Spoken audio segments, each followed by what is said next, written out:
Greetings, people of the internet. We're back. We're back and we're fancy. No more Google Hangouts. No more uh, annoyances and people screwing us over. We're using our own software that we invented in the past month. We have it was a tough journey. We had to learn how to code. We had to learn how to connect everything to the internet. But here it is. We found our own Special software. shout out to the ones who finally donated to our Patreon. All right. Yes. We kept telling you guys donate to the Patreon, something big is coming. So thank you for all of your support.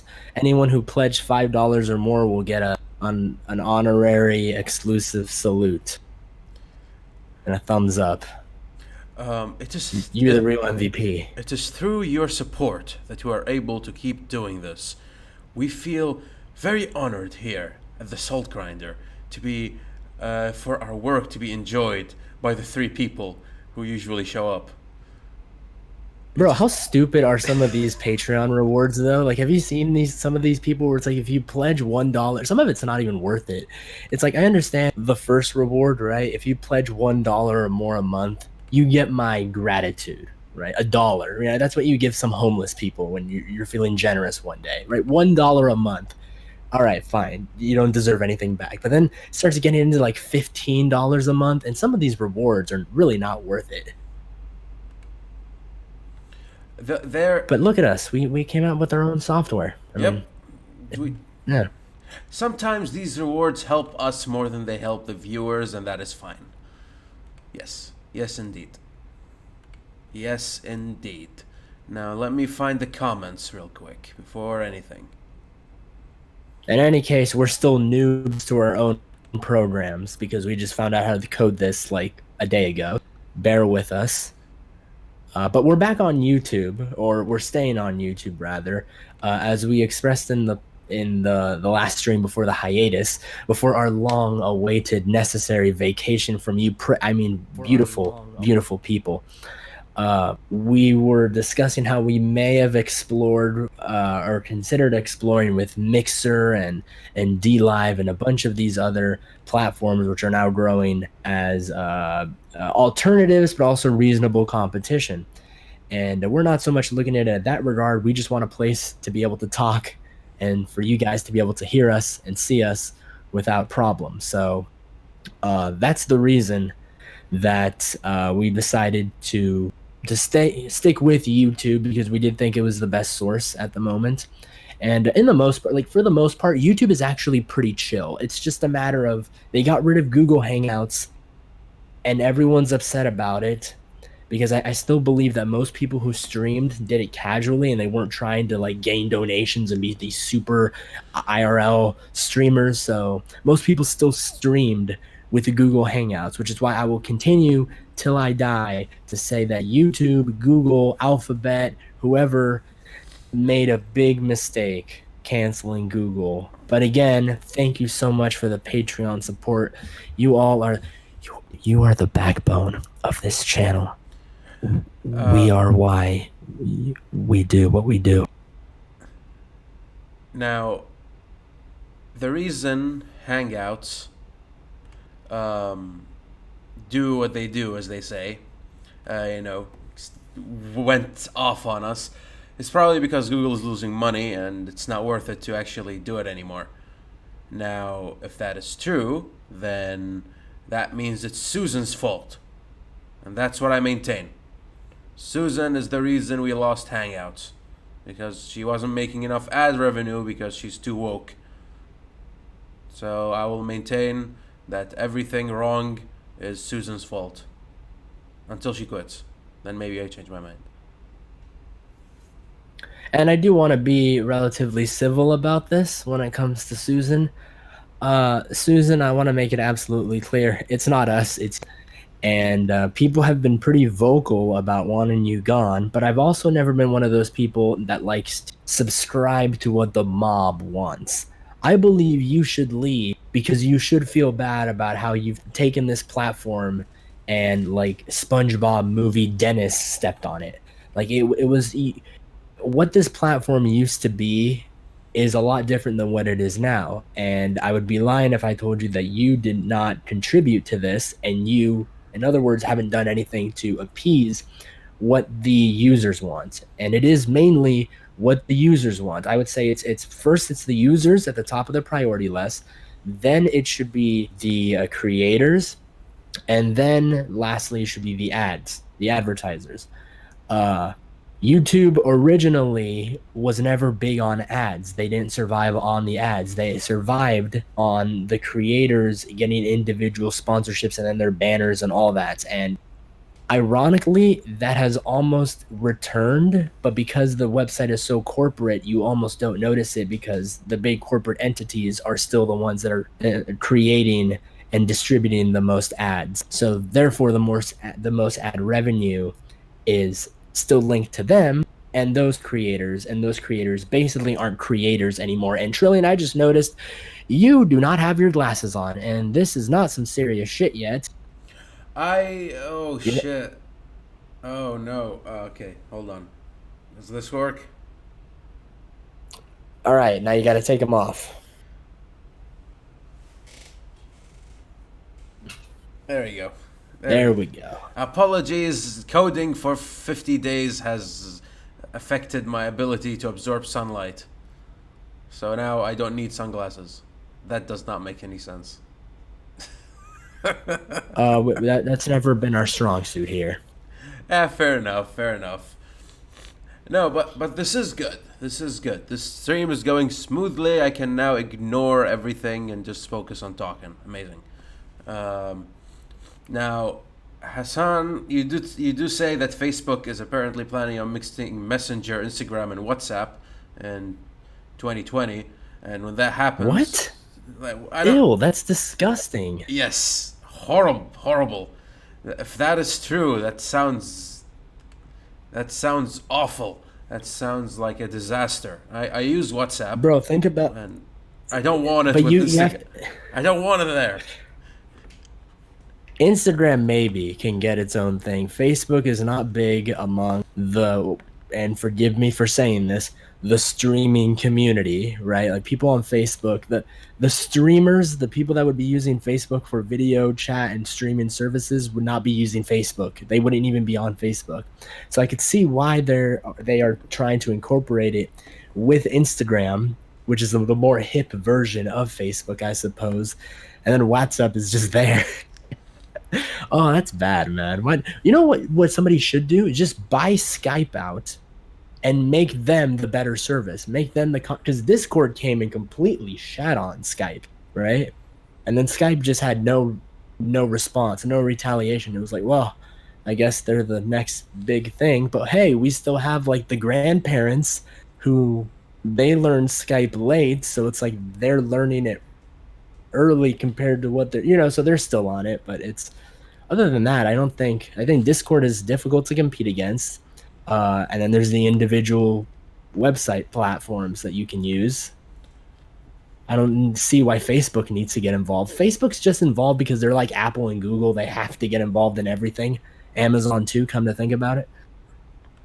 Now, funny enough, Skype I think was bought by Microsoft. And you know what Microsoft does? They have all the shit like stuff. They have like Explorer. Now they have Skype. So like that's like I call it like the grandpa package. So you put that like in one place. Like you ignore it. Nobody cares. Not even Microsoft cares at this point. They just like okay, it's there if you want to use it, but otherwise you ignore it. So Yeah, they just wanted to say that they own it. I don't think they're making any revolutionary changes or updates to it. Uh, I feel like Microsoft is another one of these companies that can buy things without having a purpose associated with it. Because Skype, I mean, who uses Skype? It's the grandpa package, yeah. But I would also like to say that in regards to the certain alternatives that are coming to YouTube, and streaming wise, because YouTube, people stream on YouTube, but it's never been the platform. Like I would still associate Twitch with being the better competitor in that regard to YouTube. But then newsflash, it's 2019. Twitch sucks, right? They've become even harder on their terms of service than YouTube, actually making YouTube a more viable option for streamers to Yep. say whatever they want to say. And then obviously you have the newer platforms like we stated, Mixer and DLive. And DLive isn't even that good. It's just where PewDiePie is. So that's the only reason that people are considering that. But Mixer seems to be the next big thing. But I would like to warn about this because I don't like the idea of having to hop from platform to platform every few years. I think that becomes strenuous. I think that becomes annoying. It's not the biggest hassle in the world because it's just going to a new website. And clearly, if you already have the following, it's not that big a deal. Hell, you might even get like ninja sponsorship deals because of it. But I do think it becomes a problem more for consumers because people make accounts for all of these platforms and they want to stick to them. And if you're like me, you've tried your hardest to stick to two main ones, right? To just a select few, and that's excluding all the social media platforms as well. So you're gonna have streaming platforms. You're gonna have like the streaming platforms, but for shows and exclusives, so like the Netflixes and the Disneys and the HBOs, and then you have the social media platforms, who, i.e., Facebook, as we know, is already trying to get involved in this game as well. So it's going to be a lot of overlap, and I would really rather not have it to where it's, this site is good for this month and this site is the best for that month, and then people just keep hopping from site to site. And if anything, I'm fine with individual content creators going to individual platforms, uh but just make it more convenient. Come on, all you monopolies, make it more convenient. Or monopoly is not the right word, but like conglomerates. There we go. Well, the easiest way I can think of for them to actually maintain their status, whoever is on top maintains their status, is that they adopt the Steam model, which is consumer first, because that's where the money is. Creator second, or in the case of Steam, developer, and then everything else. Um, Twitch clearly put woke media over its consumers and their creators, which is why everybody's like looking for an alternative. And now that Mixer stole away one of their biggest stars, it's showing that Mixer's rising to beat Twitch. They have too much stigma to them now, and these other platforms are just waiting. YouTube had the luxury of being the only valid choice for like what 10 years, and that's why even though right now everybody's hating on YouTube and looking for alternatives, it's very hard for any other platform to be as good. Twitch doesn't have that luxury. Twitch didn't do the 10 years.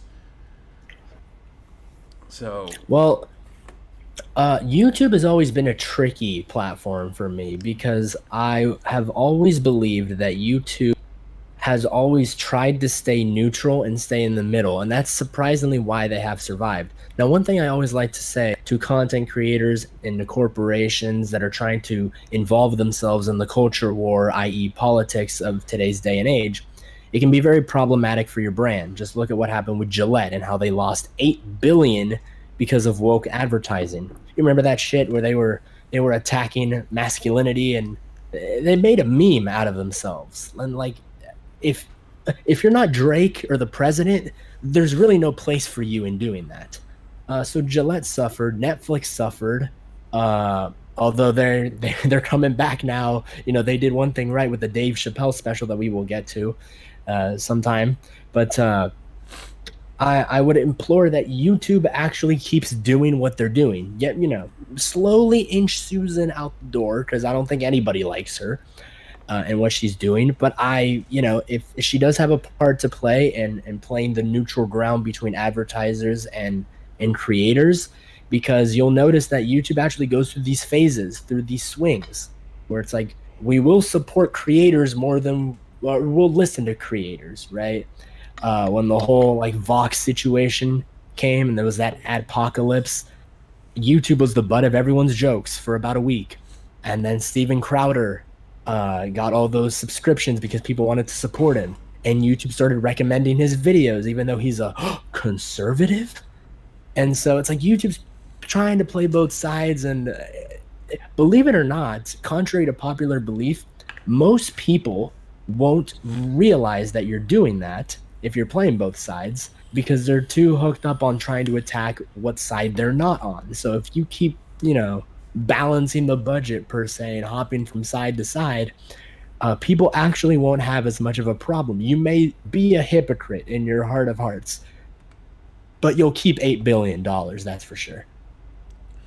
Or keep more of it. No, here's the thing. What happened was, YouTube stopped like putting ads on conservative channels, meaning that they and the advertisers lost a lot of. Well, advertisers didn't lose money, but YouTube lost the money. Their cut. They lost their cut, right? So people are now like to survive switch to Patreon. Since they switched to Patreon, YouTube doesn't get a piece of that pie. Patreon does. So what happened was basically they outsourced money outside of the platform.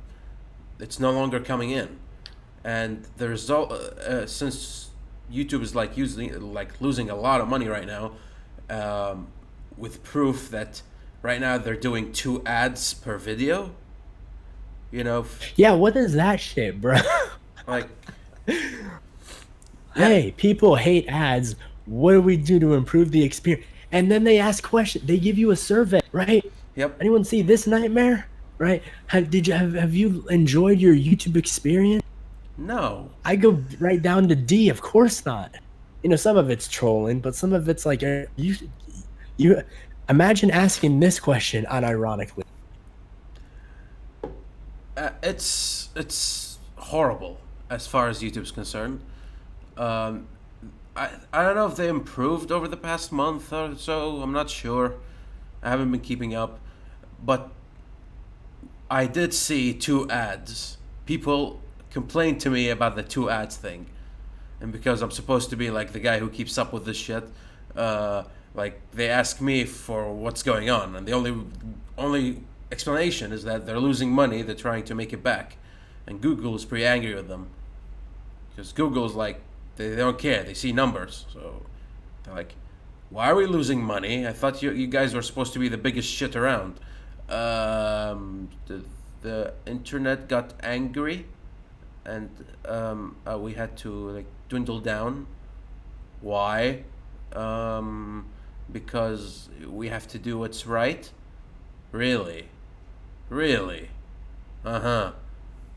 Cut Hangouts. Fuck you, Google. I see what you're doing. And I would like to, because there's a bunch of people that complain about a lot of these newer platforms growing as a result of the stigma that is associated with YouTube and Twitch and inevitably all of these other sites, right? Because what ends up happening is what people rather need to understand is competition is a good thing. There is a reason why Microsoft helped Apple, because competition is good. You need an opposing force in the market that is going to indirectly force you, or outright force you rather, to better your product and make sure that you can be the best you can be. Otherwise, you get cocky, and before you know it, not only do you monopolize everything, which is illegal in most first worlds, but it's also, so that'll get you into trouble. But it's also a matter of your consumers will see the problem with the lack of content immediately, and then people will be more prone to hop onto any alternative if and when it arrives. And the most recent example of this is obviously Twitch and Mixer. Twitch was I don't want to say the first, but let's actually use YouTube as the example, right? YouTube was like the first, and they were the biggest. But the reason they're facing so much backlash and so much controversy now is because they've been the shit long enough.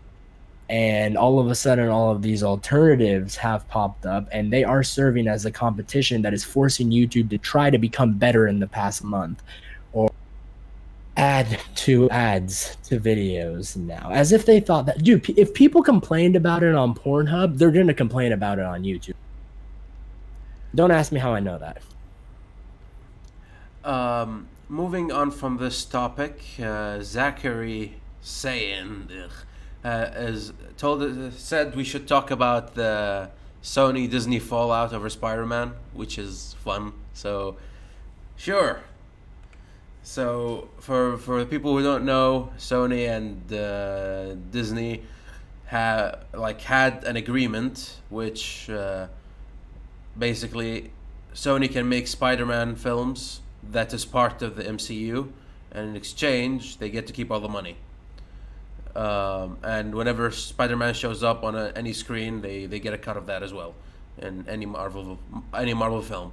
Supposedly that didn't work out after Spider-Man: Far From Home, and now I think that what's happening is that Spider-Man will stay in the MCU, but there won't be any more standalone films for Spider-Man, something to that effect.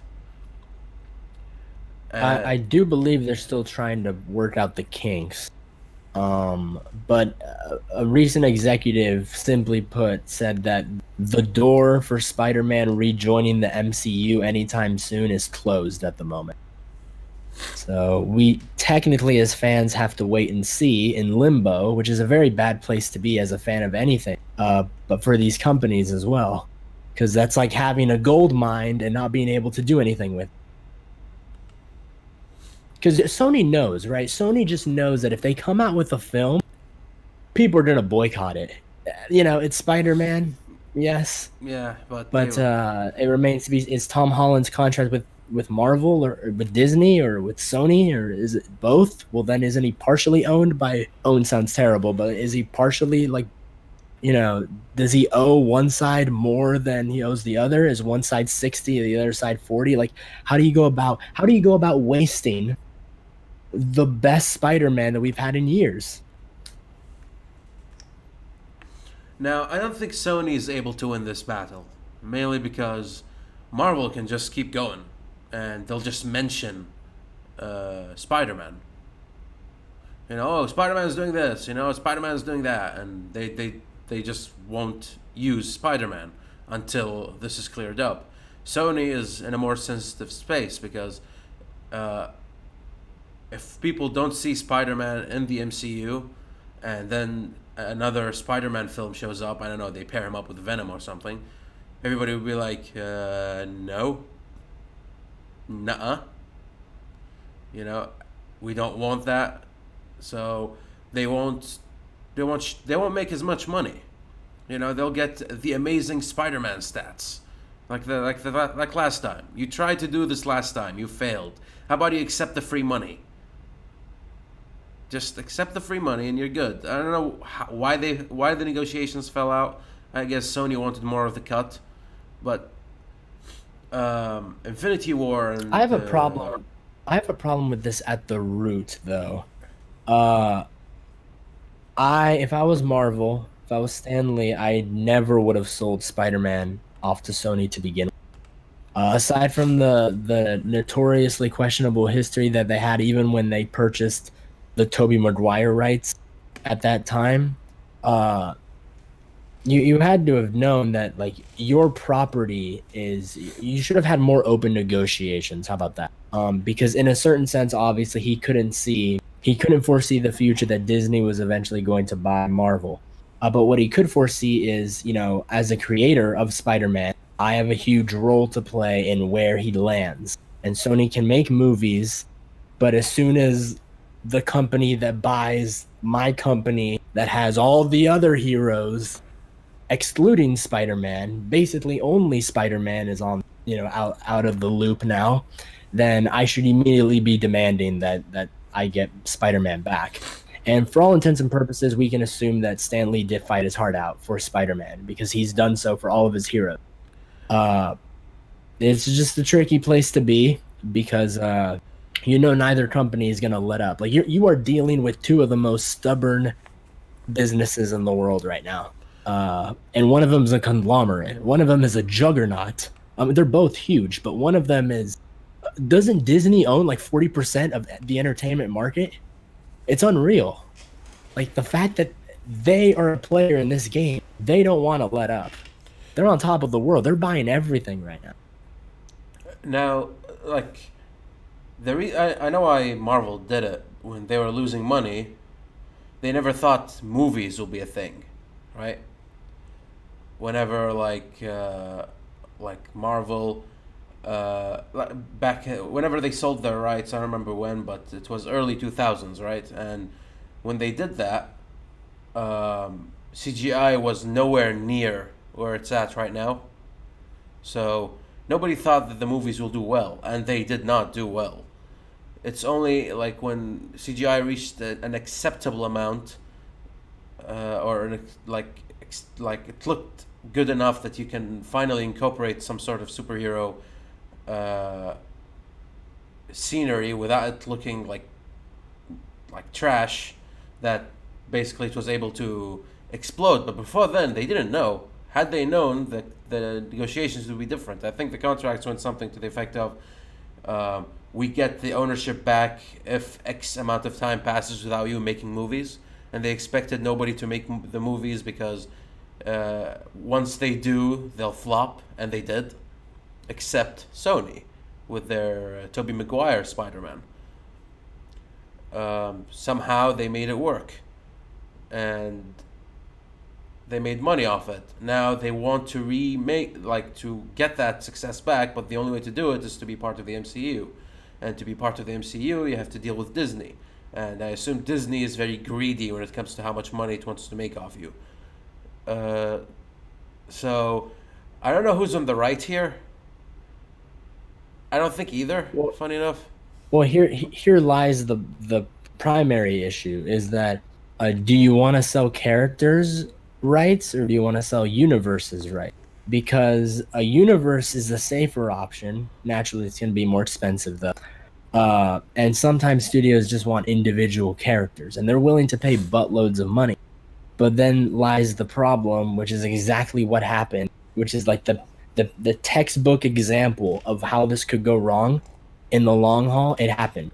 It's Spider-Man was a part of the Marvel universe and got sold off individually, and then the entire Marvel universe, with the exception of the Hulk, as I'm seeing in the comments, I didn't know he was owned by Universal, but I'll take your word for it. So Hulk and Spider-Man were technically part of the Marvel universe to start with, right? They were drawn with Marvel, they published with Marvel, and then people saw the success in other studios, so they bought their individual rights. Well, the problem lies that now a company comes and buys the entire universe, of which those two characters are supposed to be a part of. Where do you go from here? You can assume that the company that bought the universe is going to try to get their hand on those two individual characters, or they're going to strike up a partnership like Sony and Disney did, which from everything that I'm reading and everything that I'm watching seems to look like a very passive aggressive relationship. You know, like, we're together because we have to be. Like, I don't like this person. You're not like when you're dating someone you hate, you shouldn't do it, but you're afraid of how others will judge you if you don't make the efforts. I just remember watching a post on somewhere on the internet. Basically, in Italy, they made an Iron Man statue in in That's true. yeah, in remembrance to Tony Stark and what he did to us, right? And What he did for us. yep. Oh yeah, for us. Yes, yes.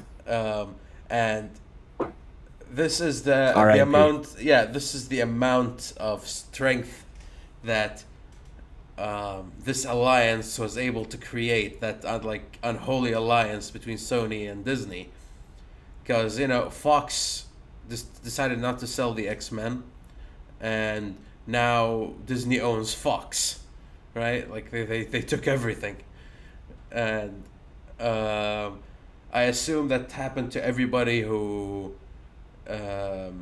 tried not to sell the rights. Sony is a bit too big, so Disney can't exactly buy them, but Yet. yet, yet, but My money is on they're gonna try to buy Netflix next, personally. Uh, we'll see where that goes. if they, I don't think they'll buy Netflix for one reason, because If they wanted to buy Netflix, they wouldn't have taken off the Marvel Netflix universe the way they did. Well, I don't say that you don't experiment in the marketplace because as a business, it would make more sense if Disney tries to experiment and see if they can beat Netflix on with their own streaming platform. Because then at that point you beat Netflix out, and then you wait for them to get small enough or irrelevant enough to where you can buy them and then turn them into a bigger brand again, build them up again. Businesses tend to do that all the time. They call it merging to be safe, but truly it's just you beat somebody out, you wait for them to get small enough by beating them out to where you can buy them, and because they're technically still a known brand, you build them up again, but with your support, and thus they're able to flourish again. So I Yeah, wouldn't put it past Disney at all. I, I will rue the day when that happens. I mean, Netflix isn't too I mean, popular. dude, they're making a Little Mermaid black. Can you repeat that? You liked for a sec. Oh, they're making the Little Mermaid black, so anything can happen. I mean, fair point, I guess, but still, dude, Which I am not against. Okay, I am not against. It's a fucking fish. How people are still debating this months later is beyond me. Like I get it, right? She's ginger originally in the animated show, right? She's already a marginalized individual. So making her black, I suppose, is not too different. But people are forgetting the main point. Ariel's not real. It's a cartoon, and you can get away with making it however you want in live action. But it is Disney, and they technically are running into a brick wall right now. First Star Wars, then all these remakes. Just like I wouldn't put it past them to keep making these big moves, I also wouldn't put it past them to taking steps back, because that's a trend that they're exhibiting. um, I will be happy the day that Disney crumbles. I don't know if it's possible at this rate, but at least gets small enough that other people can compete. And I will continually mention one reason as the main reason why I want that to happen, which is that they extended copyright to like 100 years when back in the day it was 20.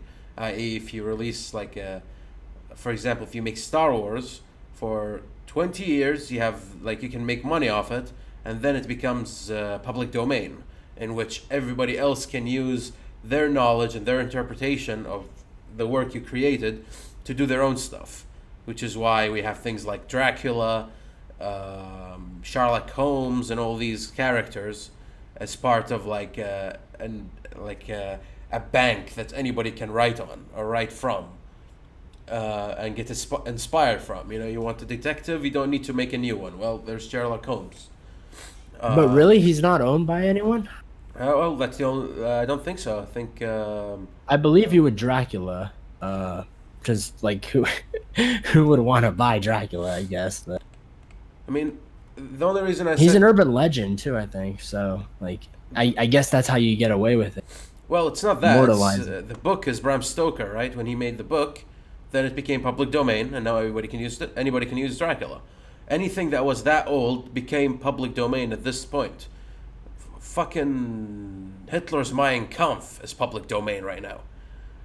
Because that's Oh what's. boy, uh, where can I sign? Dude, you have to understand. There isn't a single Arabic bookstore that doesn't have their own unique print of Mein Kampf in Arabic with its own Yeah. unique background. Every time you enter, you see Mein Kampf and you see Hitler's face. Like every time, like why? Why does this keep getting reprinted? And why does every place have it? Well, the only explanation is that people buy it. But still, it still creeps me out, man. No, bro, it's one of those situations where like somebody did something so massively fucked up. You just have to get inside their head, right? I have read some manifestos of some of the mass shooters that we have here in the States. And I will say most of them are copy and paste identical because they all go to like the same MGTOW, same like incel subreddits, and they just like it's essays after essay. Like they basically write their thesis on there and then put it into a manifesto. So like, they take that and put it into a Google Doc. Uh, no, but I'd imagine that like people want to know. All right, well this doesn't mean I support him. I realize in 2019, like if you walk into a bookstore and you ask for Mein Kampf here, you might get the police called on you. Like I don't think you're gonna get any service at that point. But man, I might like are interested in that. It's like when people are infatuated with serial killers, right? All the bitches that love Ted Bundy, right? And it's like, oh, he's so attractive. You know, he murdered and raped like 40 of you, right? And he would do the exact same. This isn't even about Stockholm syndrome. This is just about pure. You're delusional, and that's fine. As long as you don't use it against yourself to hurt yourself. Just know the limitations of being able to separate reality from fiction. And a lot of people, believe it or not, are able to do that. I know, it's amazing, right? Like in 2019, we are able to distinguish. So that's my reasoning as to why people would probably go find Mein Kampf. I have to know. This guy did this. I must know how he justifies it. Not only that, we here in the Arab world are a bit disassociated from the World War II thing. We didn't suffer as much as the actual West from the war. So yeah, you weren't Poland, thank God. But yeah. it's No, like if I take Mein Kampf and like read it, and somebody sees me reading it, he won't come to me and is like, my great grandfather got raped and destroyed and turned into gasoline because of this guy, and you're reading him. They won't. They'll be like, oh, you're reading Hitler? That's weird, but fine.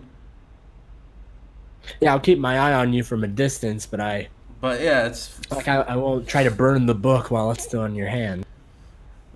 it's a very I'd different. love to see a social experiment, though. There's all these prank channels on YouTube. You want one hell of a prank. Granted, I have to. This is the disclaimer. It might cost you your channel, dead ass. But no cap. What people have to try to do at these prank channels to go out with a bang is you bring a copy of Mein Kampf, buy it anonymously online off Amazon or something, right? And then show up to a university campus and just sit in the middle of the library and open it up and read it. And just to make it super obvious, just like lean back in the chair. Yeah, Oh. What did he want to do to the Jews? Oh, wow. Oh, that one's creative, right? And just like start narrating online. And you really got to be ballsy for that one. No. I'll add to this. So you're reading, right? And as you're reading, you're like, huh. You know what? Just randomly say these words, and so the people around you just freak out. It's like, you should stop. Oh, no, what? No. Like, No, have you read this part? He actually makes a point here. It's like I mean, he's not expressing it in the healthiest of fashions, but this, to each their own. Everyone has their demons to face, and he chose to write about them and then execute them in showers. Fun. So Dave Chappelle. Ah, yes, Dave Chappelle. Yes. Don't worry, folks. We're not comparing Hitler to Dave Chappelle. But it is probably the best segue to get to that topic. If we're ever gonna find one. I mean, that's what critics think they did, right? Like, I think they compared him to Hitler at some point. One guy probably, but they yeah. compare. They compare everyone to Hitler. Trump's compared to Hitler. Mike Pence is compared to Hitler. You and I in the future are probably going to be compared to Hitler. Like, how do you get 0 from reviewers? From a legend. That is Dave Chappelle is one of the greatest comedians of all time, and they had the balls And it was just five. Like, who thought it was a good? Just five ultra woke critics. Like, what did Rotten Tomatoes think was gonna happen? And then the actual reviews came from the people who watched it, and it gets 99% from consumers or from the people from regular people. And now I think it's 38 now that more reviews from professionals showed up. Now it's 38. Like, they improved the number, right? They made it more realistic. The critic score. Yeah. But yeah, okay. Yeah, it's look, it Dave Chappelle's special is such a breath of fresh air, but it's also a nuke. It dropped a bomb on the entire culture war, on the entire culture as a whole. It dropped a bomb on everything that's been plaguing us, that a lot of people are surrendering to these days.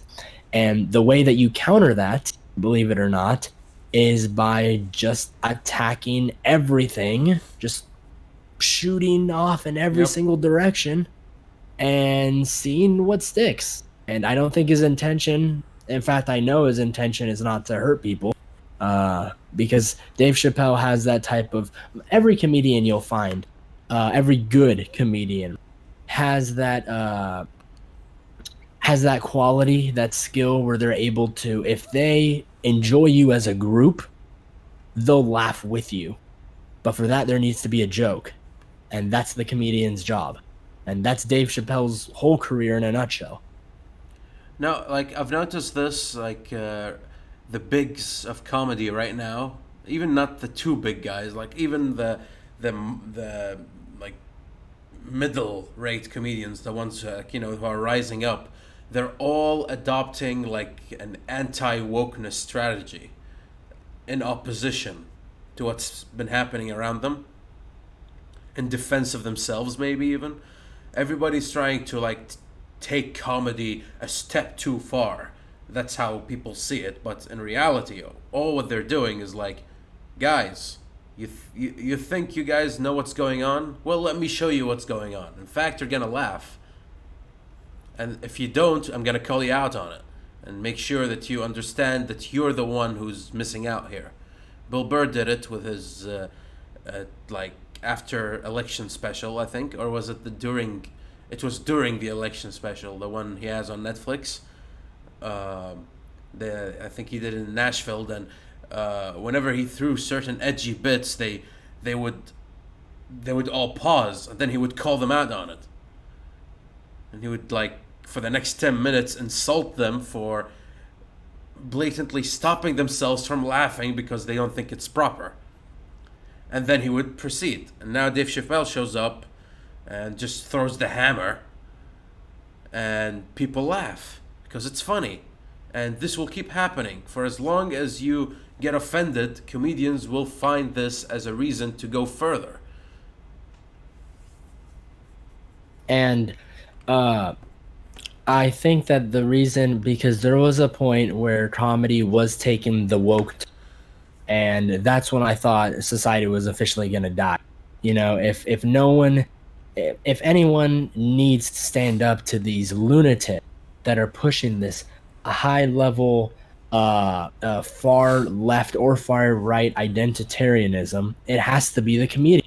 A society begins to die when the jesters die as well. When they start dying first, and that's when it's on the decline. And I saw a lot of comedians subscribing to it. Just we're surrendering. And there are some comedians where you really couldn't avoid it. Like if you're Louis C.K., you're gonna be apologizing for the rest of your life. You might still be able to get away with doing comedy because there are a lot of comedians, high level ones coming to his defense. But as a high profile act, he might be done being so unapologetic. Like he might have to preface every joke, and that's assuming that he comes back, right? Uh, and the Dave Chappelle situation is it's one of those examples of you have one of the people at the top, along with like Ricky Gervais and Bill Burr and several others, that they're setting the trends. So anyone who's below them, who's still trying to come up, sees it's okay to make fun of this stuff. because if the idols are doing it, if the people at the top of the game are getting away with it, then if I want to get there, I just have to do it. And that's why I was disappointed when Kevin Hart apologized for, he made gay jokes about his son being gay. I think that was about a year ago. And the the first person that came to his defense was Ellen DeGeneres, a gay woman. Why? I don't like Ellen, but she's a comedian, so she understands where he falls on the spectrum. But she wasn't enough, because then guess who attacked her? Her own community. And then Kevin had to go around on this apology tour, and Ellen has a show so she can just, she's like the next Oprah, right? So like every week, you get a gift basket, look under your seat. And that's the way that works. But if the people at the top are setting trends, and they start setting the right trends, edgy comedy, cringy comedy, that's what comedy is. Very few people can master it. These people are allowed to. Then please keep doing it, because that is how, at the very least, we have to keep society laughing to keep it alive. Hey, Louis. Hey, Trillion. I just looked up Amy Schumer's most recent special, and what do you think the reviewer score is for Amy Schumer's? Oh, I'm guessing it's Captain Marvel levels, or like the Last Jedi levels. It's up there. I'm gonna over 70%. 79%. Fuck me. Yeah. Yep. And can I take a guess at the audience score? Audience score not calculated yet. You're joking. I am not. Go look it up. Look it up. Come on. It's called Growing. Amy Schumer Growing. Rotten Tomatoes. Go I don't want Amy. Dude, Google takes cookies. I don't want Amy Schumer in my newsfeed. Then they'll be Then I'll start getting recommended videos. I won't get YouTube's on a good trend. I don't want to ruin that for me. I'll take your word for it. If it did exist though, or it does exist, it's just not being shown, I'm willing to bet it's below 20%, 25%. How about that? I've seen like a video where what's his name, Steven Crowder watches the special, the Amy Schumer special, and like basically mocks it, right? And I saw the jokes, and what he did is he had a counter, and he's like, every time she mentions her vagina, I'm gonna click. Right? It was like each 3 So minutes. it's just him for an hour doing this? Yes. Just constantly. Yes. And he's like calculating distance between each vagina joke. And it's like every 2 minutes there has to be a vagina joke. And you can see the audience like not laughing. And then you see like a group, who I assume are the paid people. The people paid to laugh. It's like, ha ha ha ha ha. Just try.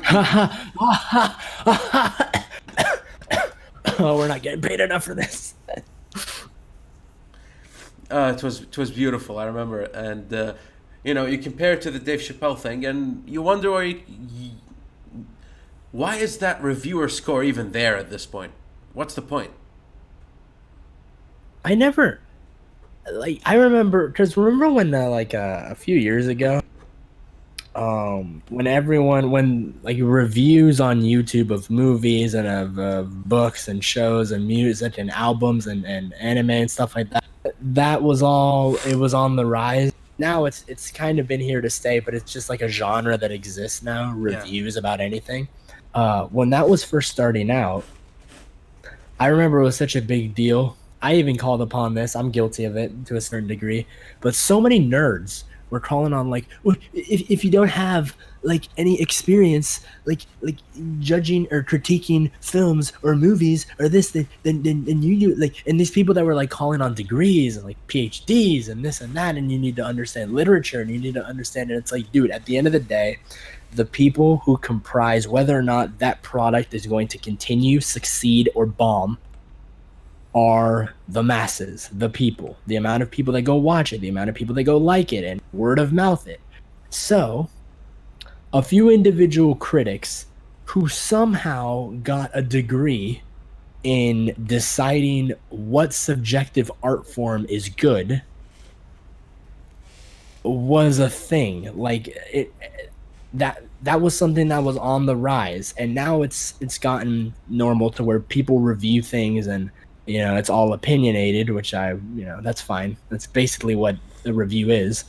But these critics, they're so out of their element now. Like, you're watching a movie and you probably know the history behind a lot of the references in that movie or a lot of the inspiration for that film, and that's fine and dandy. But nobody gives a shit. Funny enough, I don't think they do. Like, cause okay, they may have like insight on this or that, but everybody agrees that the critics and the reviewers of any subject don't know what the hell they're talking about.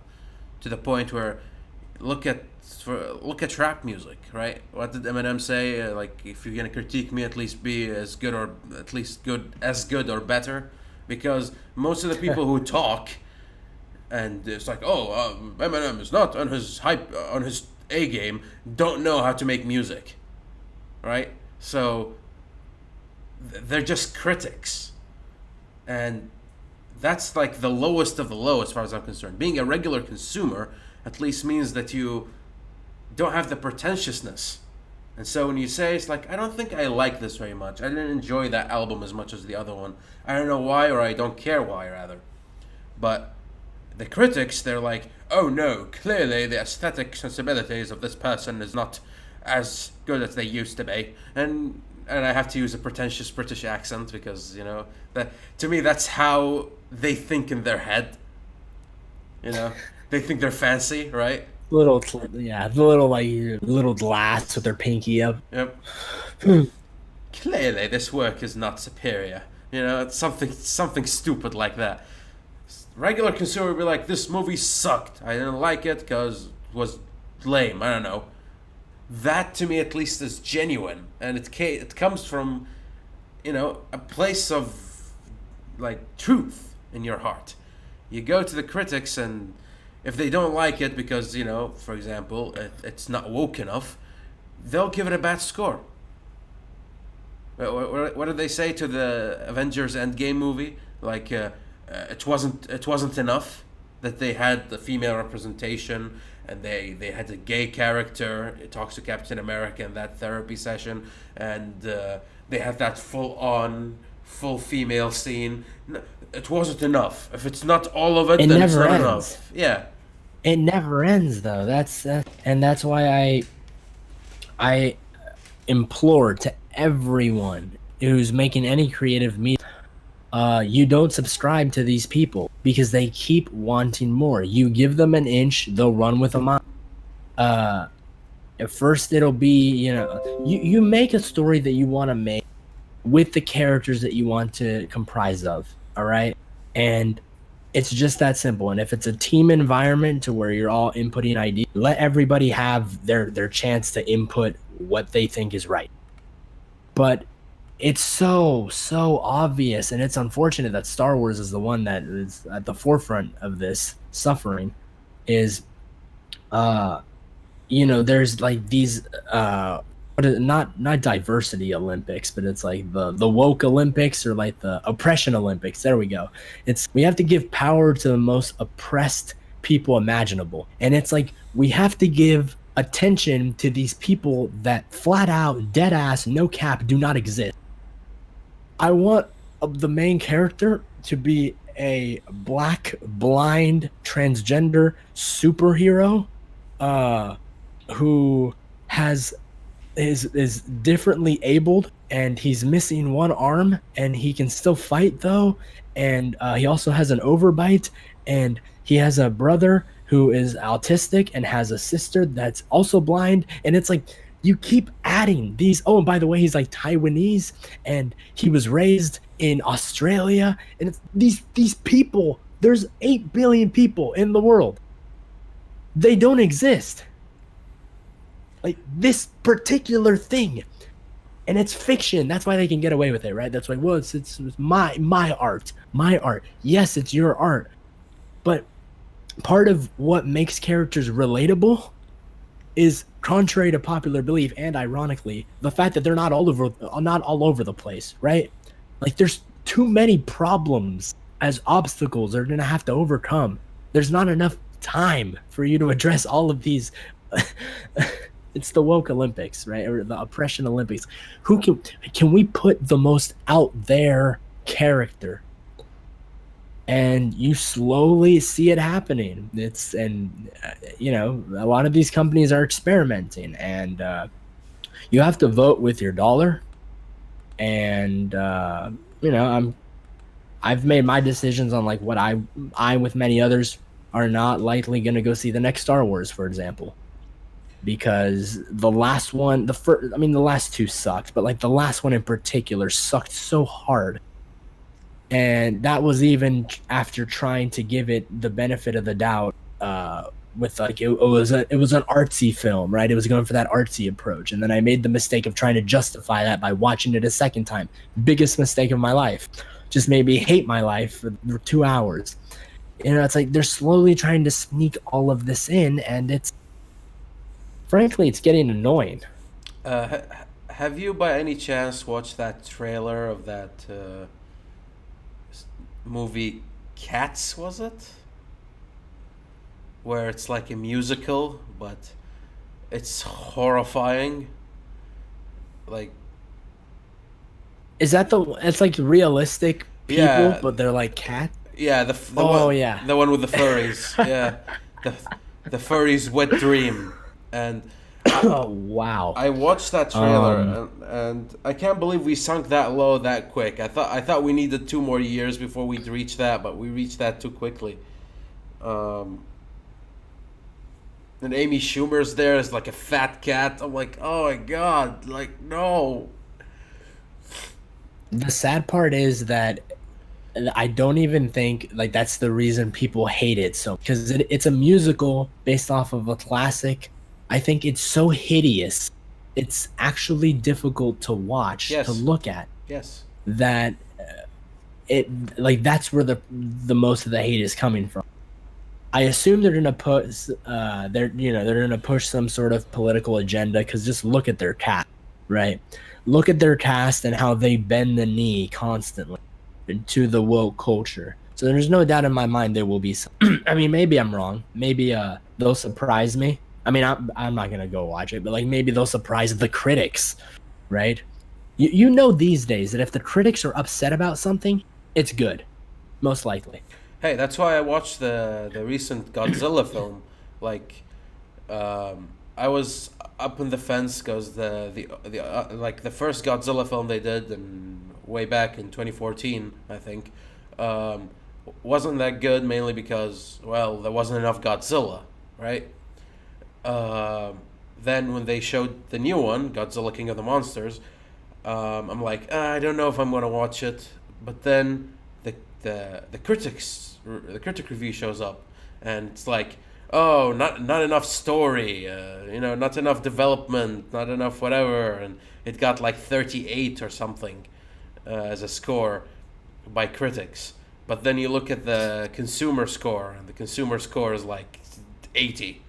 And everybody's like, a meme showed up. It's like, how many monster fights do you want in your film? Yes.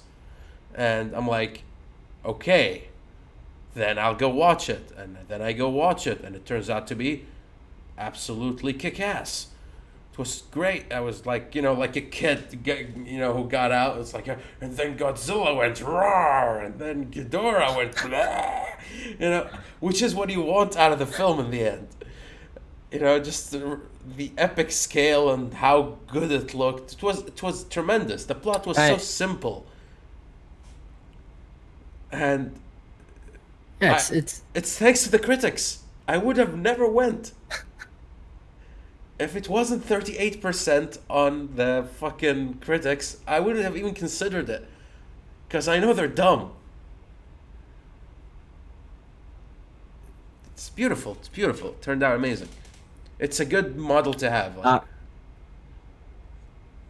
no, that was the thing. I remember seeing it trending. As soon as you see Dave Chappelle trending, right? I was like, oh, he probably came out with a new special, because people complained about the last special, the last two that he, and I remember he dropped this one, and he clearly took it into overdrive. He doesn't know how many people truly appreciate it, because often comedians are mouthpieces for people that are afraid to say something for fear that they might lose their life. Yeah. Incredible that we've reached the point in 2019 where you can actually be ousted from society to the point where you don't have the means to support yourself, even thanks to an opinion that you have. And I think he summed it up very well. Just right, like the woke culture, and even the way he started the show. And you can see how brainwashed people either are or are programmed to be. Where in the beginning, this is not so much of a spoiler for those that haven't watched it, but he does two impressions, and one of the impressions is of something, and then another impression he acts like a real idiot. I get offended by this, and I'm going to find something that you did, and I'm going to ruin your life because of it. And then he asks the audience who he's doing an impression of, and their answer, without skipping a beat, is Donald Trump. Donald Trump. Okay, Donald maybe talks like that, but he's like, when has he ever taken something that somebody's done from years ago on the internet and tried to destroy them because of it?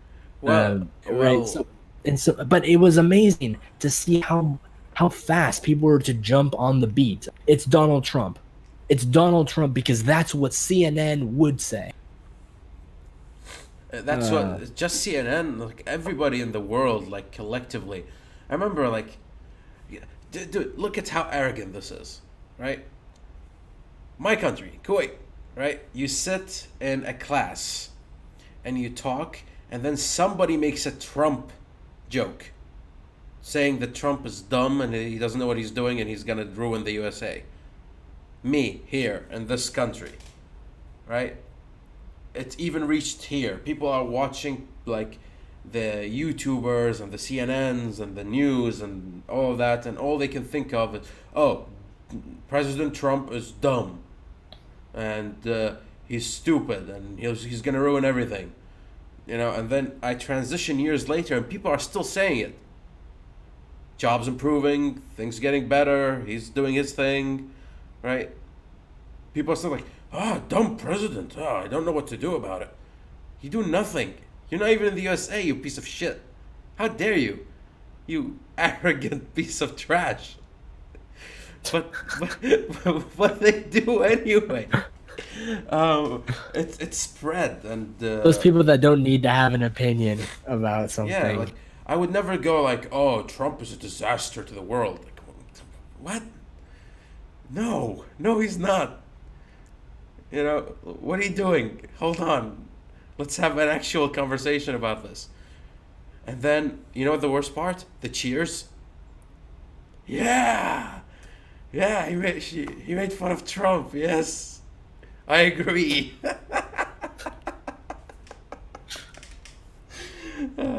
And that's why Dave, he ends that particular bit off with saying, who Trump, and he's like, no, that's you.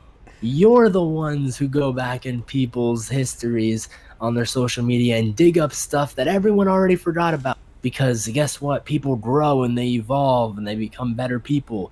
And you find something that they did years ago, try to dismiss them because of it, and try to ruin their lives because of it. And immediately when I saw that part, I'm like, oh, this is gonna be good. This is a gold mine right here. Like, you don't start that hot and screw up. There's no way. Yeah, too much momentum, right? Yeah.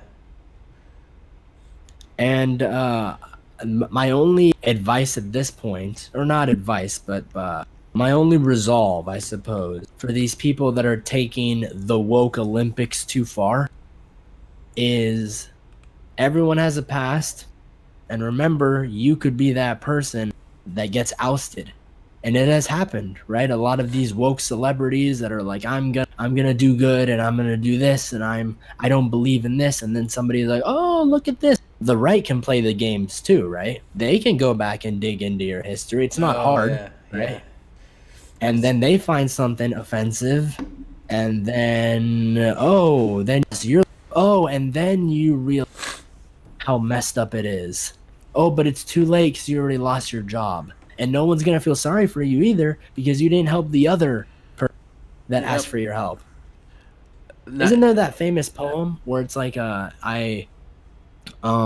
they came for, and then like they came for this group and I did nothing. They came for this group, they did nothing. They came for this group, and it eventually gets to like Jews, and it's like they came for the Jews, they came for the gays, they came for the Hispanics, they came for the Asians, and eventually it is going to get to the whites, right? Because that's where people think it's going, but it's not going to get to the wealthy whites. It's going to get to the poor whites. Anyway, you have a checklist, and the poem, you can look it up. I don't know the exact name of it, but it basically ends with, when they came for me, nobody was left to defend me because I didn't defend anyone else.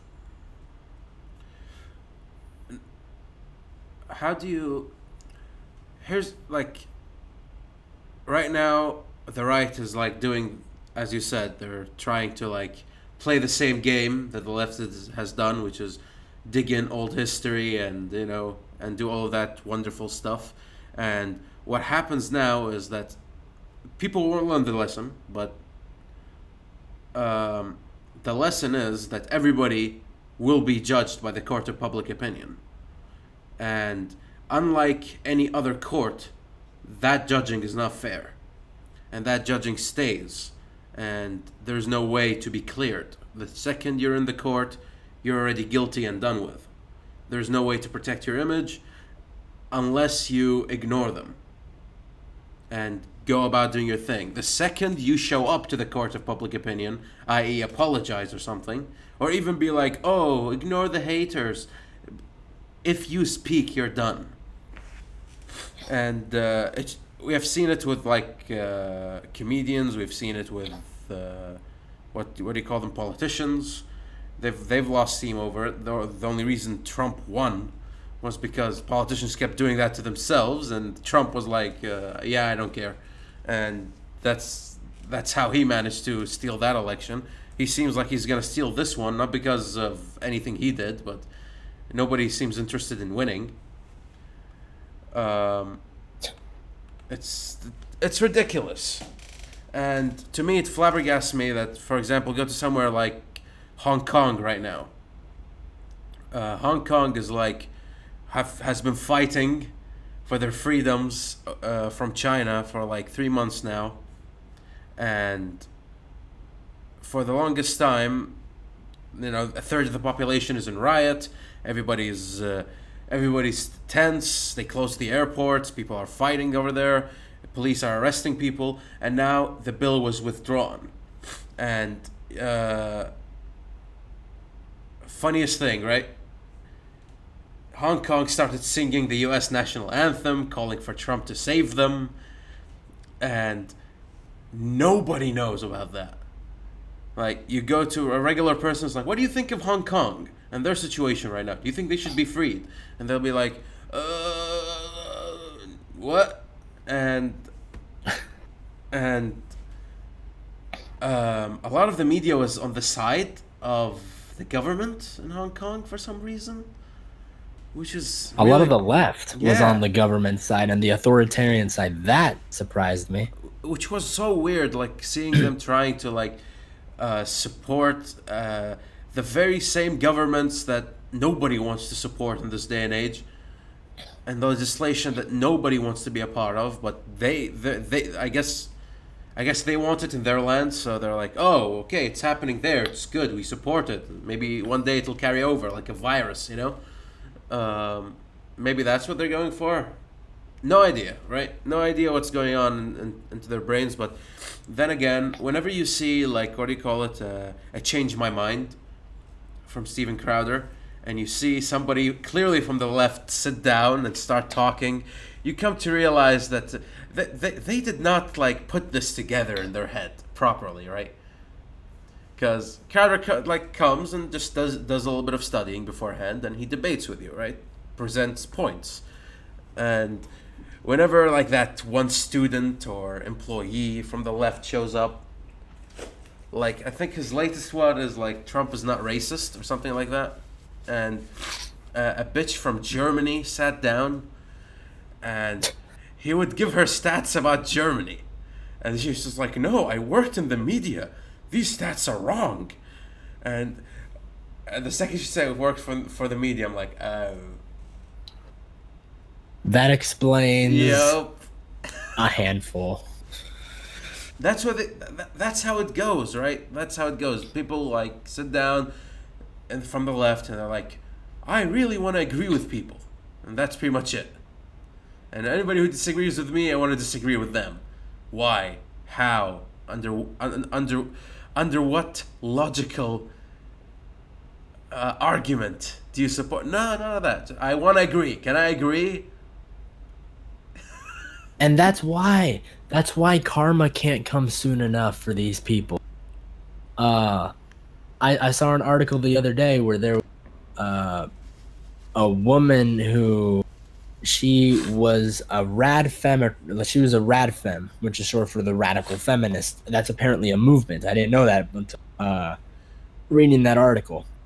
And she decided all her life that she was going to be a feminist and a hardcore feminist. She was going to only support women and she hated men. And then she had a baby. Can you guess what gender the baby was? It's a boy. Aw. And I know what a lot of people are thinking. Oh no, a boy born to a feminist mother? The boy, like, better off dead, right? Yep. No, Pretty because much. this feminist mother is actually a very, very good mother to him.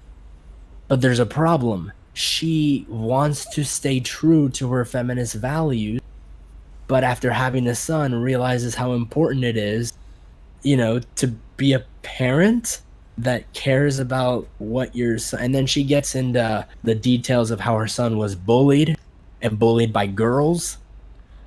And then you can't do anything about it because she taught him not to not to disrespect women.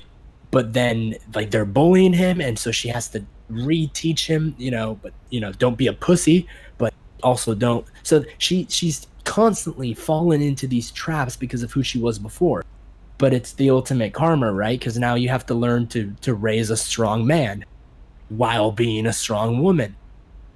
And believe it or not, it's actually not the hardest thing to do, to raise a strong man who's going to respect strong women. Uh, I would argue just be normal, but that seems a little too common senseful and mainstream. But furthermore, the YouTuber Shoe on Head, she's really buzzing right now. Like, she's killing it. She made a whole video about this, about she infiltrated a Reddit thread uh, from these radical feminists, talking about how they would all like to abort boys if they knew they were having them. Like, they were pregnant and they knew it was going to be a male, they were going to abort it. And one of the points Shoe on Head makes is you say that until the whole perception of you becoming a mother becomes true. Yeah, Until you have that kid, then all of Yeah. a sudden you're like, oh, my little baby, no one will ever hurt you. I'll make sure that nothing. And, I'm convinced that every mother that has a son feels that way, right? My mom probably felt like that. Like, my mom wanted a boy and a girl. I'm an only child. But, my mom wanted a boy and a girl. And she only got a boy, and that was fine. And she expressed to me on several occasions that, I would have you differently if you were a girl. And the funny thing is, I was expected to be a girl because when they did the ultrasound, they actually couldn't tell. So my parents were actually excited for a girl. I think I told this story before. I had, like, my room was all decorated with girl stuff. It was painted pink. It was a pink crib. It was like, and then I came out and my mom's like, ugh, a boy? But not out of disgust. According to her, not out of disgust. It was because she did not expect me to be that, to have something in between my legs. And then she saw me, and the rest is history, right? She had to learn how to raise a man. And I feel like a lot of these feminists go through that, and that is poetic justice. To me, it's beautiful mainly because uh, everybody talks tough until the chemistry hits, right?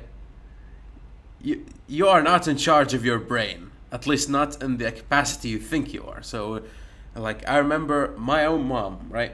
I have an older sister. She got married, and I remember my mom back in the day. She's like, when you guys get married and have kids, don't throw your kids on me. I've dealt enough with you guys, right?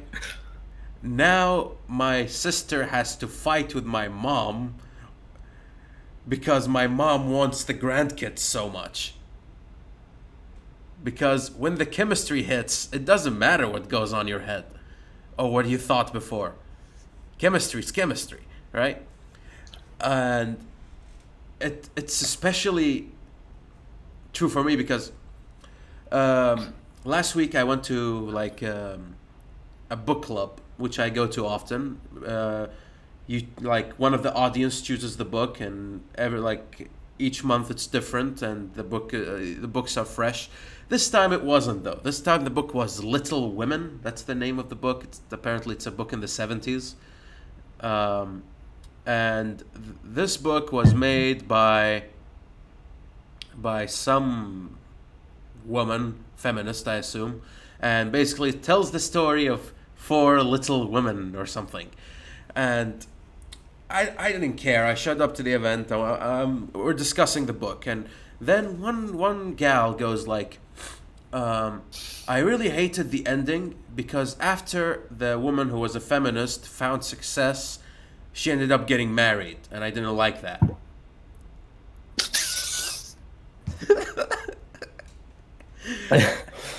And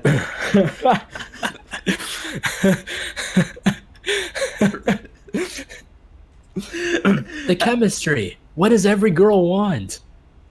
and I had like, and they thought like their ideas. Okay, I think that what the author of the book wanted was basically, once the author found success, or sorry, the character found success, the stigma of marriage got removed, because back in the day, marriage, if you marry somebody, you depend on them, etc., etc. Well, here I am successful. Now I can marry on my own terms as equal or without the need for anybody's support.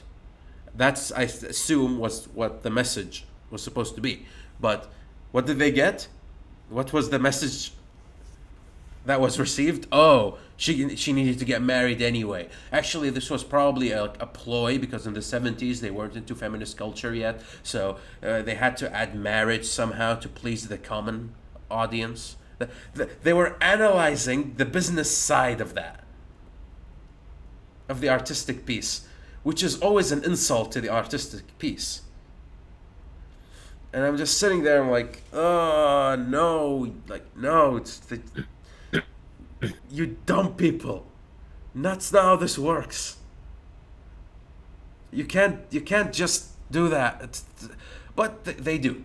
They do all the time. And it's hilarious. It's hilarious mainly because people's perspectives are almost never what reality is, right? But people are still trapped within their own perception and what they want to be true, and they want whatever they read and whatever they get exposed to creatively to represent that. When in reality, what a creative piece is supposed to do is to give you the artist's perspective on whatever issue they want to cover. Not for feminists, though. Not for the feminists. Well, part of it is societal brainwashing, and part of it is genuine concern. And I try to appeal to the genuine concern side. I do this by talking to women, and even the feminist ones, and trying to find the root of the issue. And oddly enough, you'll find that the root is never necessarily men. They try to blame it on men, but it's something deeper. Sometimes it's daddy issues. Sometimes it's the fact that they've been taught that they are inferior. Yeah. Sometimes, quite frankly, they watch too many music videos, right? I'm tired of women being sexualized.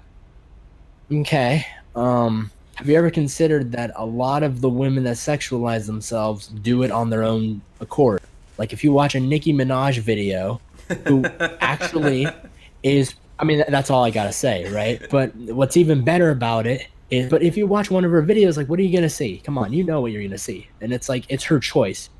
She made the music. She isn't she. They're always like co-directors of the music video, so it's not like they have a say. I don't want to wear that leotard that makes my ass look huge. No, I want to wear this leotard that makes my ass look huger.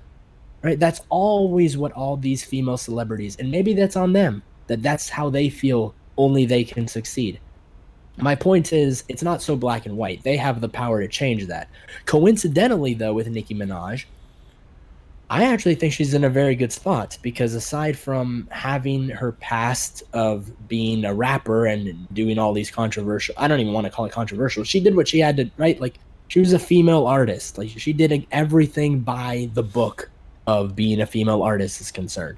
No, But now no, she's retired. no. Here's the thing. Here's the thing. Well, I understand what you're saying. It's not like the male artists don't appeal to the female fantasy either. You know, both sides do it. Why did Justin Bieber be so like explode? Because he appealed to the teenager fantasy. And just how females do it, males do it as well. There's a reason rockstar. Everybody wants to fuck the rock star. You think there isn't anything going on there? Why is there six packs for every like male Marvel character? You know, like every time they have that scene with the six pack. You think that's by accident? It's not just the females that get sexualized. That's ridiculous. But it's only the females that care. If we see a guy with a six pack, we're like, okay, guy with six pack. You know, maybe you look at your own six pack and you're like, oh shit, I need to go to the gym. It needs some work. Yeah, right. Yeah. Like, how come females don't have the decency to look down? They're like, huh, maybe I should start working too. And that'll be that. Well, I actually think with men it's a little bit more sophisticated. Yeah, because with men, women are attracted to status, men are attracted to looks. So you'll find that with men, they'll the appeal, especially with rappers mastered this concept, by the way. We're gonna make music videos showing guys who are successful with a lot of bitch. Why does this appeal to literally everyone? Why has this been the hottest thing for like the past 2 decades? Because men want to be that successful and women want to be with a guy that's that successful. So it doesn't even matter if you're one of the hoes that's following that rapper into the Lamborghini, right? You're still with that guy who's probably going to be supporting you and paying for everything because he has the status. And if you're the guy, he also has the status, but you're being told as a guy that that's what women want. So these are examples of quote unquote role models. I'm not saying they're the right role models, but they're what we have. And if people want to subscribe to them, then it is what it is. With Nicki Minaj, though, interestingly enough, just this week, I almost forgot about this. She announced that she was retiring to start a family. And can you guess who was upset for her? Everyone congratulating her, right? I'm retiring from rap. I want to start a family because I'm a woman and that's something I've always wanted to do. She's admitted it. Everyone's congratulating her. Nicki, you know, we're going to miss you. You made a lot of mistakes. You know, you're a goat, you know, all this and that. Oh, the hardcore feminist, the one that she supposedly inspired the most. They were betrayed. Oh, how dare you? Yeah, they weren't too happy about it. She's gonna start a family with a man and have babies, one of which she wants to be a male.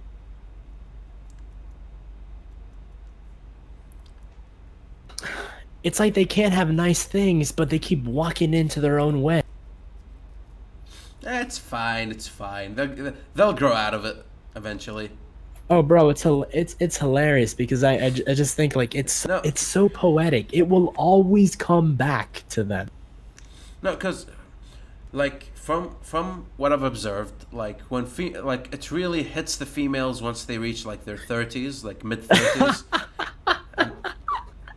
That comment. Which Which one? Trillion, remove your beard Oh, and fuck, shave and what the tape your fuck, head. Nickabean? How dare you? How dare you? How dare you? No, my beard is right where it's supposed to be. That might be the MVC comment right there. God damn it, Nickabean. Where did you come from?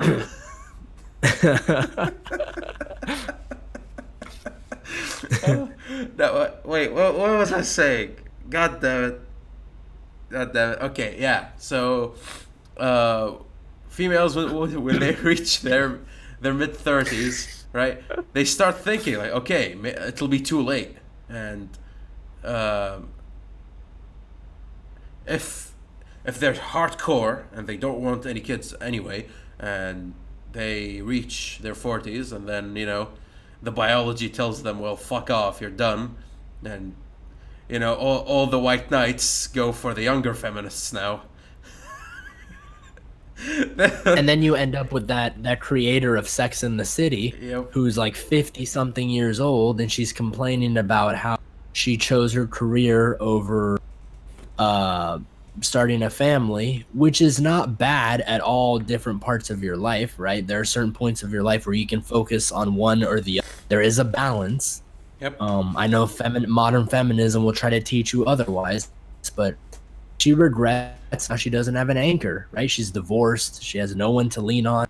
It's sad if you think about it. It is. It is. But enough. And I don't put it past guys either. Like I honestly don't like guys. There comes a point where men want to start families too. It might be a lot later than women, but it all comes down to the biology telling you want some emotional, tranquil support. Well, here's the thing with guys,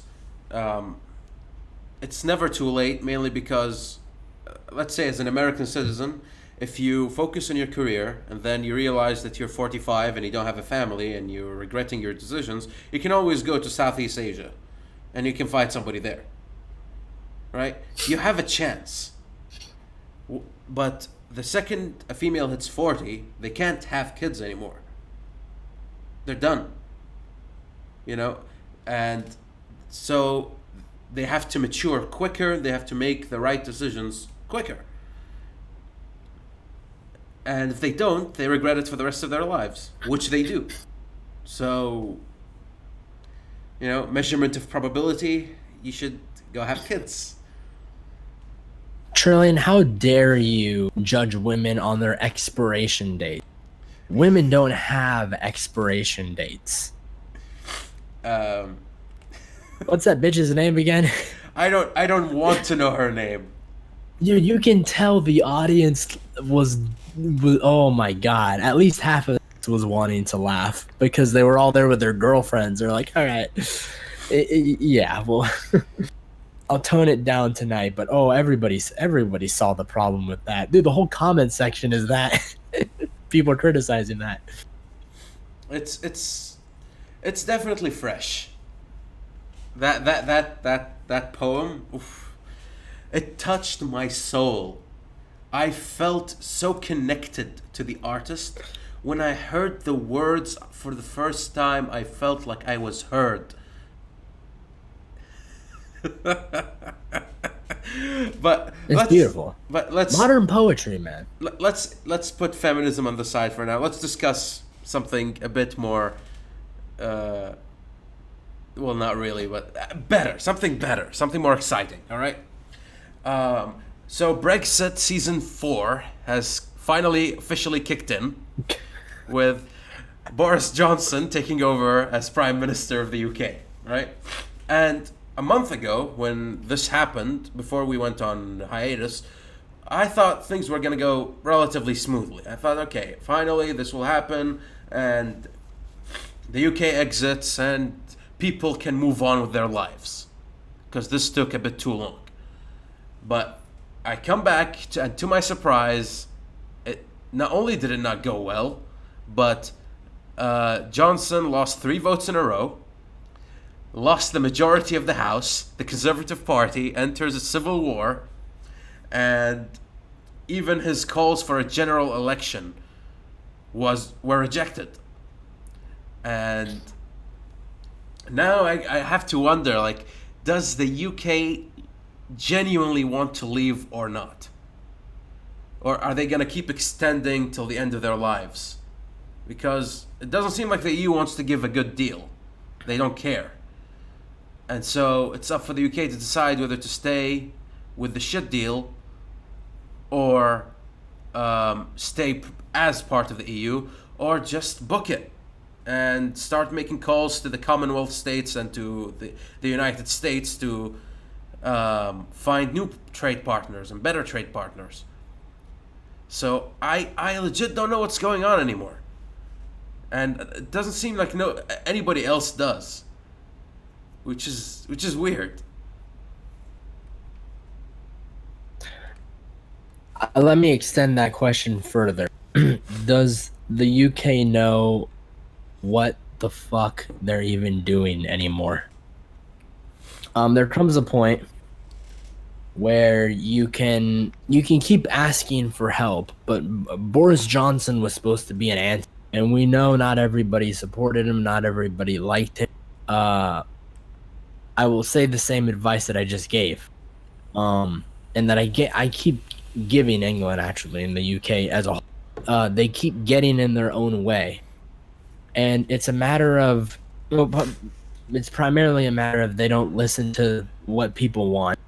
Uh, but I also think Boris Johnson is right. A lot of people do compare him to Trump on the basis of stubbornness. So this is going to be an adventure as far as where he goes from this. I honestly can't take that guy seriously. Like every time like his hair somehow is dude, it's crazier than Trump. But I haven't gotten used to his yet. And so It's just imagining that guy running things. We're in for a show. um, I hope this happens personally, which is that if like Boris Johnson's election campaign basically was that he's going to deliver Brexit at October 31st, deal or no deal, right? What happens if Parliament forces him into an extension? To me, like the fangirl in me wants him to like resign and just be like, oh, since you guys aren't cooperating and I couldn't fulfill my campaign promise, I'm gonna resign just basically to issue the statement that you got like fuck you all type of thing, you know? Because this is ridiculous.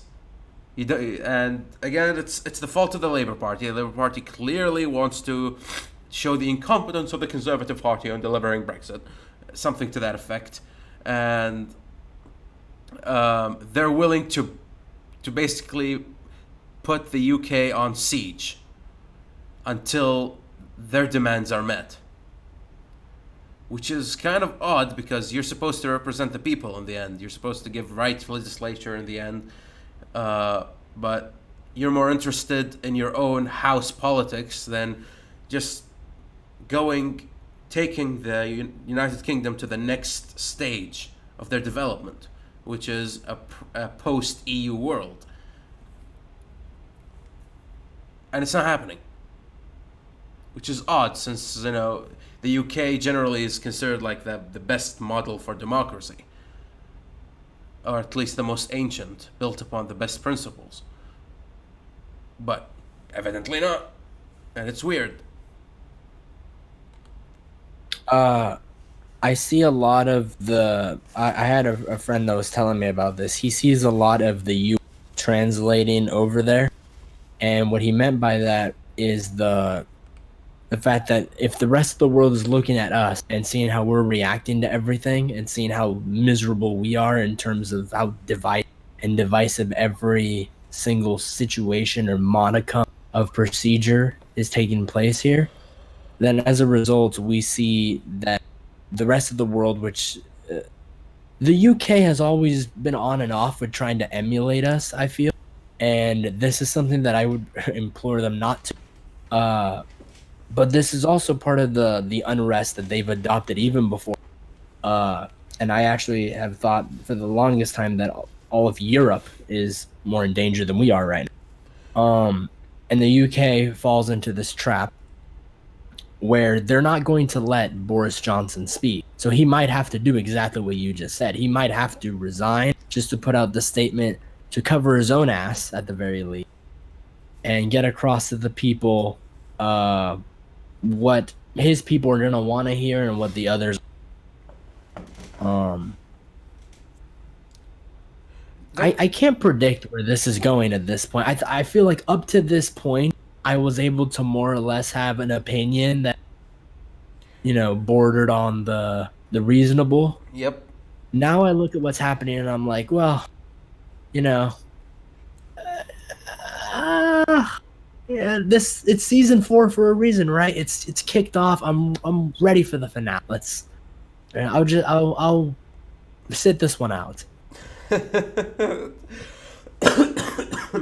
It's. I hope the UK gets their asses out of the EU, mainly because look at look at Europe right now.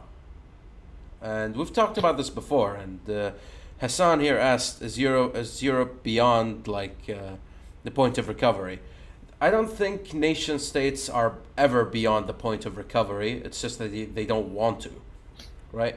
The people are protesting in France. People are uncomfortable. Hungary outright rejected the EU legislations. Poland doesn't want immigrants in. We got screwed by everybody enough. We let enough people in. We don't want more people, right? And it's all just like a clusterfuck. People aren't being elected in the EU. They're just being hired, and it's all odd. It was supposed to be a trade union, but they're trying to enforce political policy. It's weird. It's weird. You don't want to be a part of it. Yet, and when the UK wanted to leave, Scotland wants to remain. And Scotland, back in the day when they wanted to leave, couldn't get a majority because if the Scottish leave the UK, that means they have to re-enter the EU, and that means for a few years they're gonna have to struggle financially. So they decided not to leave. Well, if the UK leaves the European Union, Scotland has more incentive to return to the idea of getting their own independence, mainly because, well, we're not in the EU anyway, and we want to be in the EU, so we want to get out of the UK. And then there's the Irish problem. What happened? Since both the UK and Ireland are in the EU, the Irish border didn't have to exist. But if the UK leaves, that there needs to be an Irish border, and that's a problem because a lot of people in Ireland work in Northern Ireland and vice versa. They just kind of treat it as neutral territory. They're not different countries; they're just workspaces. Yet all of those problems are implemented, and nobody has the bravery to say, well, yeah, we're gonna have problems if we leave the EU, but it's more worth it for us to be free than for us to be comfortable. Of course, that's what the Conservative Party wants, but nobody, still, they're not getting majority votes. People are still afraid for their own hide. It's odd. Uh, it's funny. What that just reminded me of was we have Hurricane Dorian that's passing by, and it fucked up the Bahamas, right? And the sad part about the Bahamas is that there's really no one to help them, and that's courtesy of them gaining their independence when they did a long time ago from Britain. And there was a discussion going around about regarding who's obligated to help them if they don't belong to anyone and if they can't help themselves. Because the Bahamas, come on, they're everyone's favorite vacation spot, but they can't really do anything. And so I guess this is an interesting way that you could analogize what certain countries are dealing with in regards to the EU situation.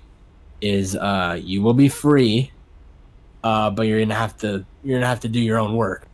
And I think that is the fear, because it may not be a hurricane that hits you, but it's gonna be something, because countries go through this all the time. They go through something and they have to recover, and you have to have enough faith as a citizen in your platform and as a citizen in your country to address this up front.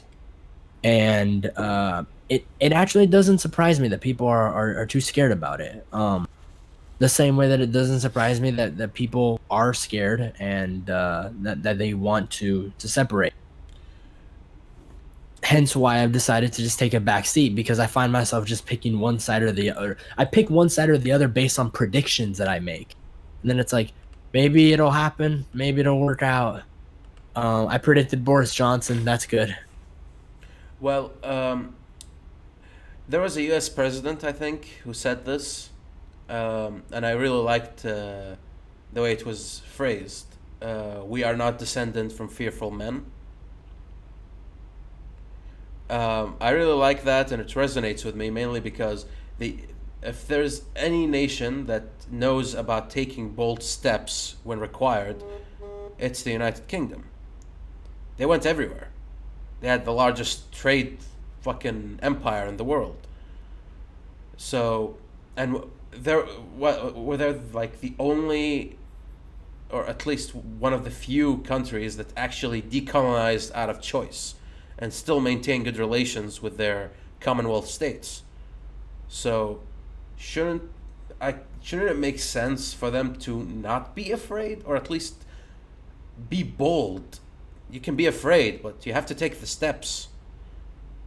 You have to proceed. Did the world wars really strike that much trauma on you that you And I can't do would anything argue anymore? that, like, I would argue that history is a big component, and why people don't want, because the same way that people always preach, those who don't understand history are bound to repeat it. People love that quote now all of a sudden. Uh, the same way that happens, and people will levy that back and forth from person to person. I don't think history is enough of an indication. People need to be sure of their future, and that's where the boldness comes in. How confident are you in being able to sustain as a country what you are? Uh, but I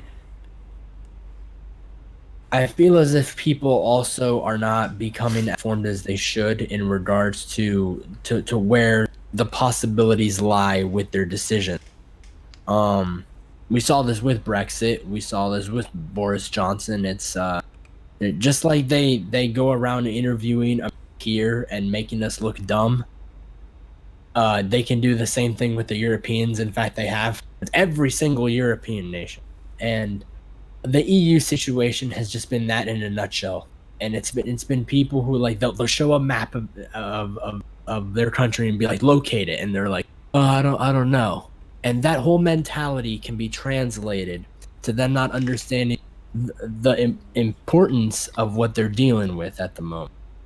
Uh, it's a country altering decision. It's a potentially life altering decision. Uh, but you can't keep yourself in limbo like this. That, I argue, is even more dangerous. Exactly. This is precisely why I'm for leaving without a deal if that's what it takes. Mainly because it's worse for you to be in limbo than, think of it like this. Let's say you're in a relationship, and you're thinking about ending it, but you don't know how to do it. And so day after day you live your life in this shit relationship, and all you can think of is like I need to stop. I need to, like, I need to end it. I need to end it. I need to end it. But you just keep on extending it. Eventually, let's end it becomes just something you say in your head that just bugs you throughout the day, but you don't really do it because it just becomes habit. Once that happens, it'll be like the guy who's like, I'm gonna quit. I'm gonna quit. At some point, I need to quit smoking, man. And you just stay there. You have the mentality, I need to quit, but you never actually do it. So, at some point, you need to just put the smoke down. or just throw it in the trash and be like, I'll deal with it. And the UK needs to do that because there's no way they're going to be back. The people voted to leave, and that's done. That's done with. The EU for 3 years have been looking at you thinking you'll leave. There's no way they're going to take you back in open arms anymore. It's done. You've already dug the hole. You might as well just jump in it. It's done. Go ahead. Proceed. And start the recovery process from now while it's early. Don't wait 10 more years. You know, because let's say I want to invest in the UK right now. I'm gonna wait. I'm gonna wait until I know what's happening. Are you gonna quit or are you gonna not? If you're not gonna, I'm not gonna put my money there. Let's say somebody wants to like live in the UK or have a job in the UK. Well, they're not gonna do it unless this situation is resolved. Because you never know what's gonna happen. Maybe you want to go there on the premise that you'll be separate from the EU, and next thing you know, they go back to the EU and you're fucked. Or let's say you think you're gonna go in with a deal, but no deal happens, and you're like, again, you're fucked. Your calculations are out the window. In both cases, it doesn't help anybody that you're staying in this limbo, under siege, as I like to call it. So just make a decision and live with it, like everybody. Yeah, there comes a point where you just have to humanize the problem. The problem is you're the guy that's like running back and forth, trying to decide what you're gonna do. And I agree with Trillian. If you make the bed, you have to sleep. If the tough times come, every country goes through tough times. I know that's the vaguest way to put it, but what other option do you have at this point? And that's assuming that you're going to be very pessimistic about this. So, because I also don't like the mentality, if we do it, then we're just going to flop. Like, we're just going to fail as an entire nation. And I'm like, what kind of a mentality do you have to, like, do you have no shame in having that lack of faith? Because I've seen these interviews with people just walking down the street, like I said, and aside from them not being able to answer the questions, it's, well, if we do it, they can't answer the questions, but everyone has a conclusion. Everyone knows how it's going to end. And it's in turmoil for a lot of people. And that's, as depressing as that sounds, that's also very, it's eye-opening, because with the amount of countries that are dealing with what I classify as a self-hatred or lack of interest in their own nation, their own people, their own movement, what they stand for, it can be depressing. And it's depressing to see from afar. I suppose it could be kind of uplifting knowing that as a country you're not the only one through it, but you have to leave. And you have to leave with your chin held high and try to make something of it. Otherwise, the inspirational, motivational quotes for the day. Yeah, there we go. Maybe somebody from Parliament looks at us and they're like, yeah, they're making legit points. Those two previous servants of our nation. That guy with the fucking chalkboard in the back, yeah, yeah, that guy's making some good points. And no, Stoop, I'm not quitting vaping. That was an example. I can quit when I want, but I don't want to, so.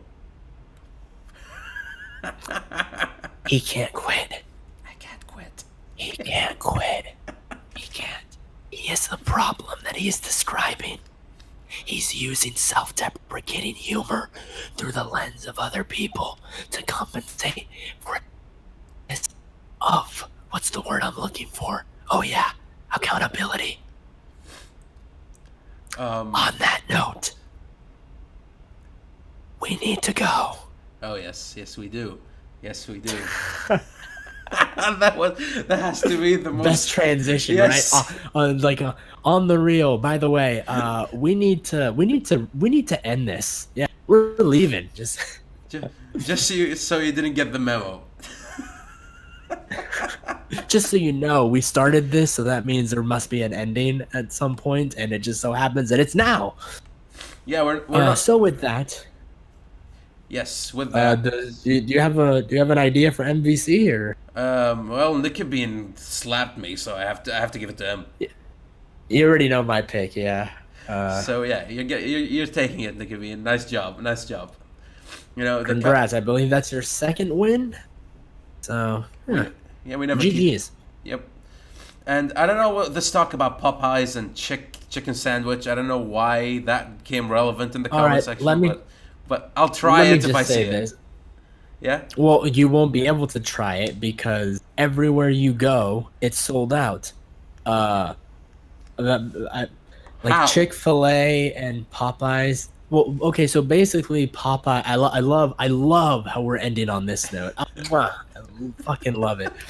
Um, Popeyes out of nowhere came out with a chicken sandwich, and it was so good that it apparently rivaled Chick-fil-A's. But Chick-fil-A wasn't like innocent in this confrontation. Chick-fil-A apparently found out that Popeyes made this chicken sandwich, and ever since Wendy started clapping back at accounts on Twitter, now everyone wants to do it. So Chick-fil-A put out a meme or like a picture of their chicken sandwich with the caption reading, "Remember, we were the original chicken sandwich." And Popeyes took offense, and two social media accounts started going back and forth. Then Wendy's got involved because they have to get involved in the beef always, right? Where's the beef? Right here. So they come over, and nobody really cares about Wendy's right now. They're just there. Like, sure, you have a chicken sandwich, but your food is so bland and lifeless that it's worse than Japanese rice. Uh, and so Popeyes was selling out of these chicken sandwiches to the point where, I kid you not, my mother apparently was going to surprise me with a chicken because I wasn't too excited to try it, but if it was on the way, I probably would have stopped.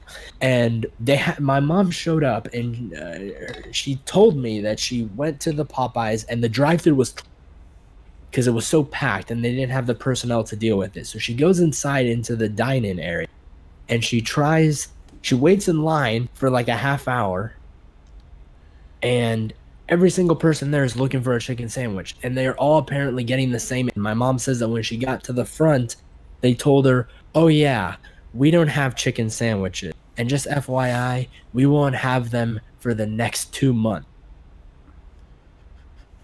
Holy A shit. fast food restaurant who is supposed to specialize in having food quickly and promptly, or maybe just promptly, really, Ran out. does not have their most popular item ever and will not for 2 months out. Are people making reservations for this shit?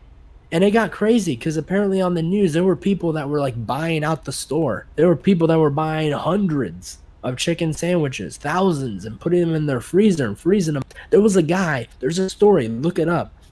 A guy went homeless because he bought all of the chicken sandwiches at Popeyes. Holy shit. And if that doesn't tell you I have to try this at some point, Holy shit. now I don't know what will. You might just have to wait until 10 years from now, but that's the meme that's going around right now. So when you see Popeyes, just know that they're clowns. Because I remember when Taco Bell came out with their Doritos Locos Taco, and that was supposed to be a limited time product, and it turned out to become so popular that they made it permanent. Who's running this place? Like, you didn't take into account that this might be the hit? And then even if it is, like, what's in this meat? What's in this chicken? Who's making this stuff? Like, why is it gonna take till next year for me to try the chicken sandwich? That's trying it. I don't even know if it's good yet. No one I know has been able to try it. It doesn't matter where you go across the states. They're sold out here. Internationally, it's selling out. This is tremendous. Mainly, I understand why it will take 2 months because logistics don't work like that. You need to like plan months in advance for everything. I understand that, but the fact that they ran out means that they thought it will be received in a way, but it got 20 times that, and they don't know what to do. If that's not good publicity for Popeyes, I don't know what is.